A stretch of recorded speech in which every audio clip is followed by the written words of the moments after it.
بسم الله الرحمن الرحيم. السلام عليكم حبايبي، شلونكم؟ شخباركم؟ اليوم حبيت افصل وياكم الدشداشة. عندي هاي قماش هليلين، آه راح افصلها من جوا يصير شوية بيها كسرات.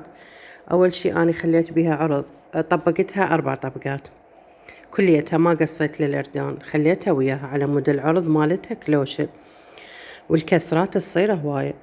أخذت قياس من فوق، احنا كل مرة ناخذ 20 ونخلي سنتيمين للخياط. أنا أخذت 30 وخليت السنتيمين للخياط، انطيتها 10 سنتيمات زيادة، فبعدين مرور الخياطة تعرفون ليش انطيت زيادة.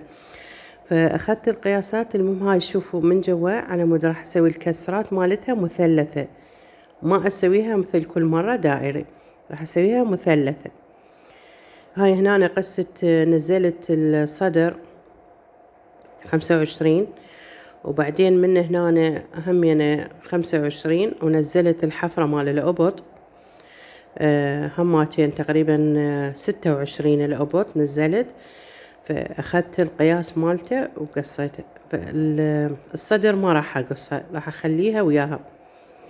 بس هاي هنا أنا أخذت قياسات الصدر وقياسات الخصر على مود أخطط، ومن أقص ما راح يصير عندي شي غلط، لأن خليت القماش قلت لكم على كبره 2.5 متر، هو طبقته 4 طبقات. بالفصال العفو جزء راح يصير واضح عليكم، لأن التخطيط ما مبين واضح.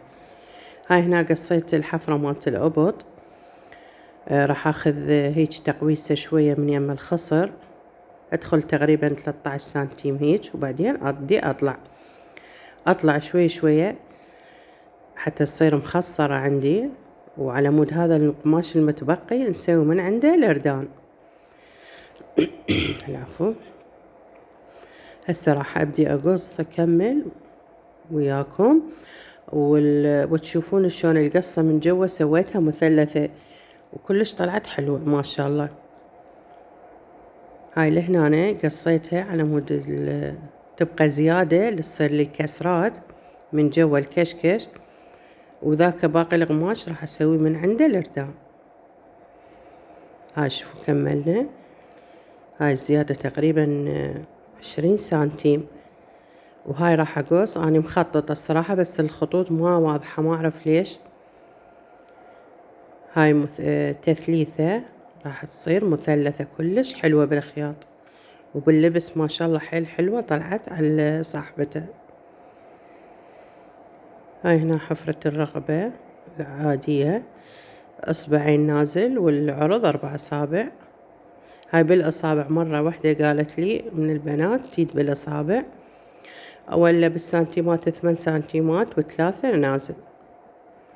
هاي شوفوا بنات هسه وضحت شوية على مود التثليثة، شوفون هاي هيجي دا أقولكم تصير الكسرات كلش حلوة، كسراتها صارت. هاي هنا أنا القماش المتبقي راح أقص أسوي من عنده أفصل الأردان.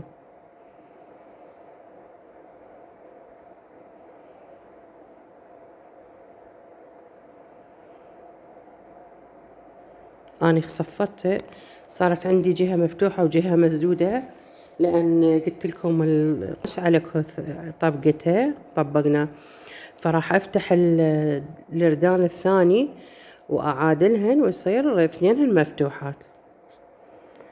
الموديل كلش حلو ما شاء الله. هسه تشوفون ورا ما خيطته أشوفكم وياه إن شاء الله. خليت لها زرة دقم، العفو دقم ومن قدام، وهاي من ورا الكسرات اللي زودناها يصيرن 3 كسرات لي ورا خليتن ما شاء الله باللبس كلش كلش حلوة طلعت. مو قلت لكم اني خليت زيادة 10 سنتيمات؟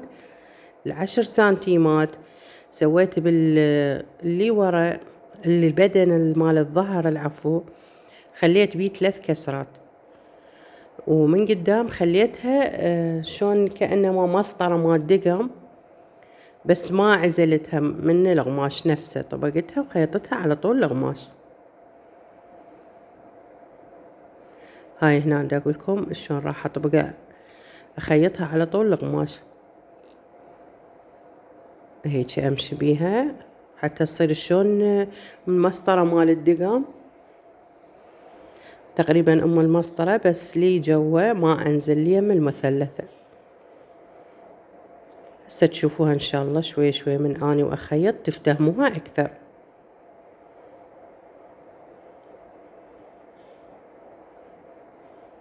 الصراحة شوية هذا القماش همينه يتزحلق من اخيط، هو هذا الليلن قماش هسه دارج سادة اكو بيه طرزة صغيرة، هسه كلش دارج بالسوق.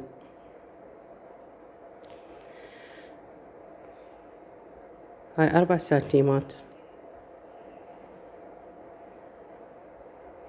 راح اخيطها على طولها، وبعدين اضربها خياط من النص. ورا من خلصت كويتها وهاي طلعت كلش حلوة. بس راح ابلش بيها خيطها على طولها.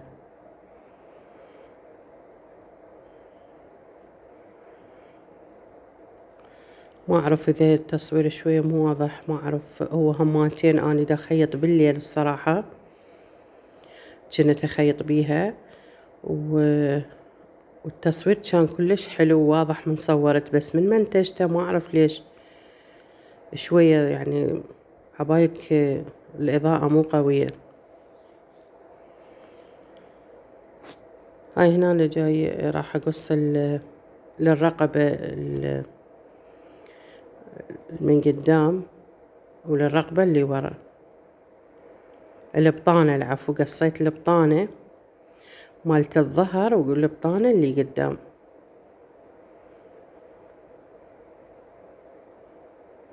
هاي هنا أنا دا أقيسها أتأكد من عدها أشوفها تكفي أو لا، كانت تكفي قصيتها عاد وخيطتها.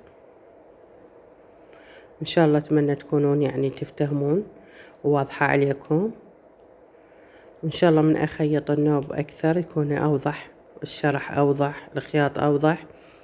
هاي هنا حفرة الصدر نزلت 10 سنتيم وبعدين 9 سنتيم، هاي منها تقريبا تصير 4 أصابع. هاي منها أشرت لكم عليها 9 واللي فوق 10، فصارت حلوة.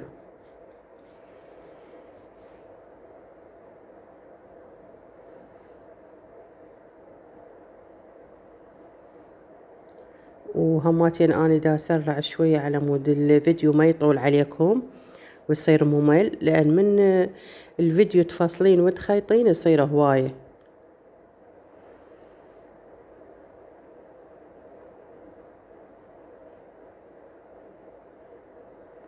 هاي هنا البطانة مالت الظهر كانت خيطتها، وأنا خيطت الكسرات وما أعرف أنا كنت مصورتهن الكسرات اللي ورا أو بنسات، بس هن قياسهن 3 سنتيم كل وحدة وبيناتهم 3 سنتيم، والنزال مالت البنسات اللي بالنص كان 35 والمنات جوانب 30 أنزل بيها، فما إن شاء الله يعني حيل حلوة طلعت. هاي هنا اللي قلت لكم صارت سويتها شلون المسطرة من قدام، خيطتها لي فوق ضربتها بخياط على مود تبقى واقفة حلوة تصير. ورا ما كملتها الخياط بعدين يلا عاد خيطت لها الدقم. هاي هنا كبرت النفذ خليتها على درجة 5، انزل هاي التقل مالتها واخليها حتى، وخيطت ضربتها خياط على مود شنو اسحب الخيط وتتكسر وياي، تصير كسراتها ناعمة كلش حلوة. هاي شوفوا اسحب الخيط تصير بيها كسرات حلوة، حتى بالخياط تصير سهلة.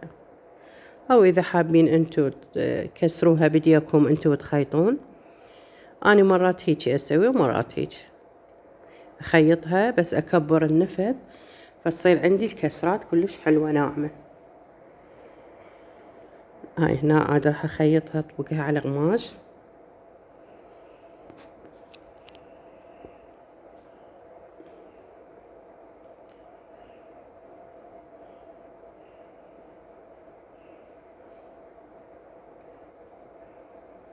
أتمنى تكون واضح عندكم.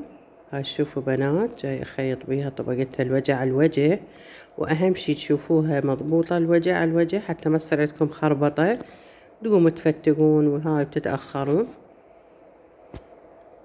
وأنا فصلتها وخيطتها يعني رأسا، لأن كانت ذيك الأيام تقريبا من فصلتها وخيطتها الكهرباء بالنهار مو شي عندنا، فبالليل ما تطفى، فاستغلها فرصة وخيطتها بالليل.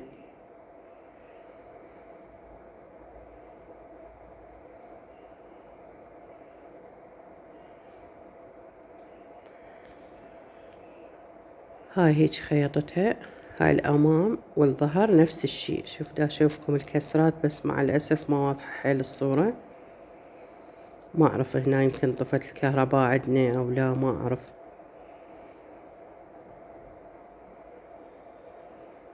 هاي هنا دا أشوفكم إياها الكسرات مالتها وأعدلها أرتبها، وبعدين يلا عادي أنا أروح أكمل.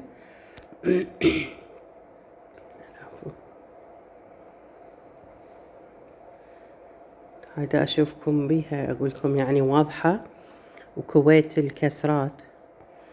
فهنا طبقتها واحدة على الثانية وبلشت أخيط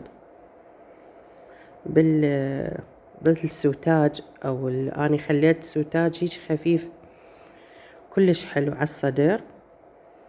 الموديل سويناها ماتين حلو، وبعدين كوينا عليه هاي الحراري. هسه تشوفون شلون هاي صفح سويته بالصدر ونازل،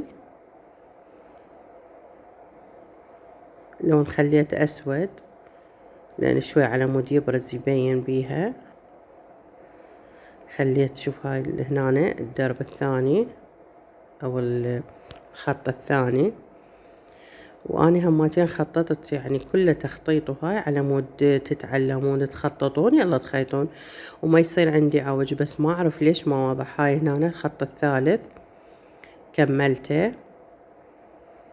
شوف أتمنى إن شاء الله يكون واضح عندكم التصوير.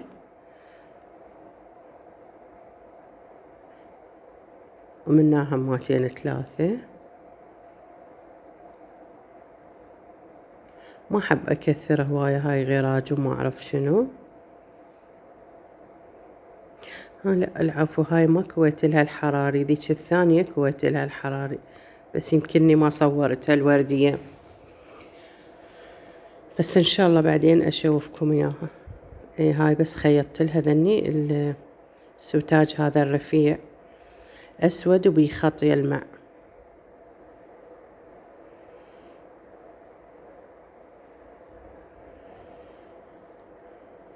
بس شوية كان القماش يبزع يعني يتزحلق ناعم حيل يتزحلق، أجيبه منه ينزل منه، وشوية ثقيل وناعم.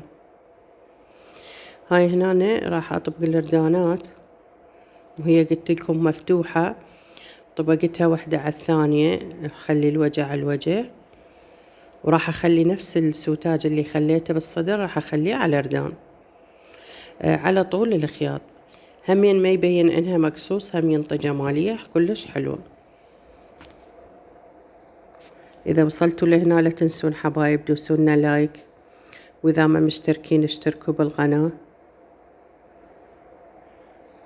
وكملوا الفيديو ويانا للآخر.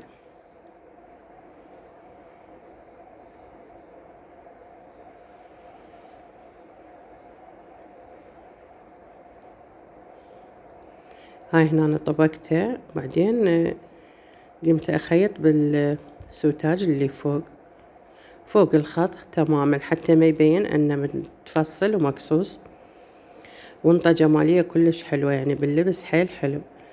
هاي هنا بنات الشكل النهائي، اتمنى ان شاء الله يكون عجبكم. مع السلامة حبايب.